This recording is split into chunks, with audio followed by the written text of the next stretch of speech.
Hello, and thank you for joining me with Bible Story Time with Miss Rebecca. So we've been talking about this crazy story about this family from the Old Testament. Abraham and Sarah, they weren't able to have a baby, but they were told by God that they would have this great multitude of people would follow from them. And so when they were very old, they had angels come and visit them, and Sarah found out that she was going to have a baby, and they knew it was only by God that this was able to happen due to her age. And so they had a son. Abraham and Sarah had a baby boy named Isaac. And then Isaac grew up to be a great man following God, and Abraham had decided, well, it was time for Isaac to get married. So he sent his servant back to his homeland where he originally came from and to find a wife, because it was very important that they have similar faith. And so his servant brings back Rebekah. And so Isaac and Rebekah have two boys, twins, Esau and Jacob. Esau was the oldest. Esau was supposed to be given all of the birthright, all the inheritance, all of the land, all of the money, and a blessing from Isaac. But Rebekah, the mom, she favored Jacob, and she was told by God that that Jacob would be the leader of their community. And so behind their backs, they did some trickery, and so Esau gave up his birthright, and he lost his blessing to his brother Jacob. And so these two brothers were fighting, and so Rebekah was afraid, and so she told Jacob, go back and be with my family, go back and be with my family where I came from, so then I would at least know that you are safe. This is a crazy family, and I think that it's so important to me. And one of the things that I love about the Bible is the Bible doesn't give us these stories of these people following and listening and doing exactly what God tells them to do. No, in fact, there are some crazy stories in here. Parents choosing their children's spouse, which was very common back then. Brothers and brother fighting and arguing and fighting over who gets what. Those are still things that we do today.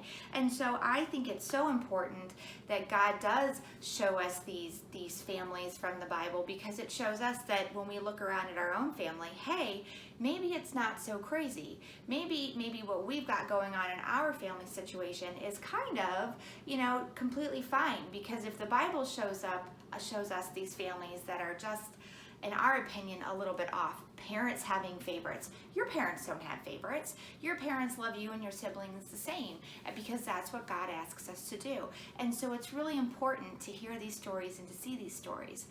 And so I really want to finish up with this story of Abraham and Sarah and Isaac and Rebekah and Jacob and Esau with this last story of Jacob. And so Jacob has run away to find safety because he knows what he did to his brother was wrong. He knows that.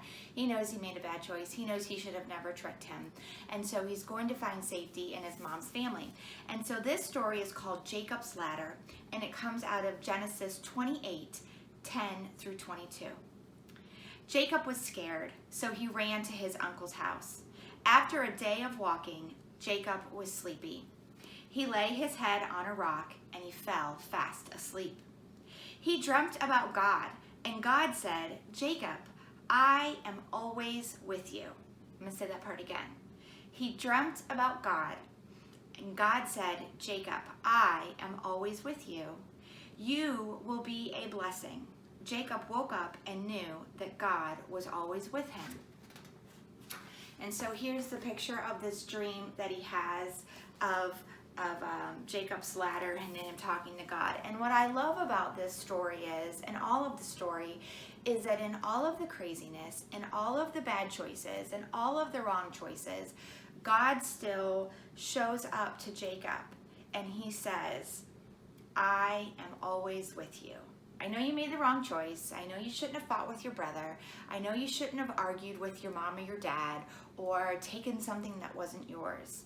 But even because you did those things, I, God, am still with you. And so if God said that to Jacob, then he's also saying that to us. And then he says, you will be a blessing. Every single one of us are a blessing. We are a blessing to our families. We are a blessing to our friends. We are a blessing to this church.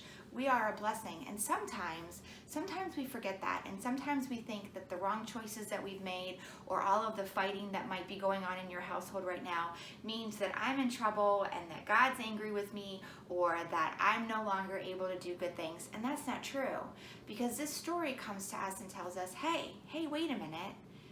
I am with you, says God, and you are a blessing. You might have made a bad choice, but I still love you, and I'm still with you, and I'm coming along right side of you, and we can finish this, and we can make this better. So I really enjoy this story. Now, what does happen, because the little kid's Bible doesn't go on, he goes off. He ends up getting married while he's living in his uncle's lands to a lovely lady, and so and then he ends up coming back to his original homeland. And he and Esau, though it's not great, they come together and they shake hands and they hug and they forgive each other. And I think that's really important to mention here. And so I thank you for hearing the story of Abraham and Sarah and Isaac and Rebekah and Jacob and Esau, because these are God's families, just like you are God's family. So thanks for joining me, and I hope you'll learn something from the Bible, and I will look forward to moving on to the next story. Have a great day, everybody. Bye.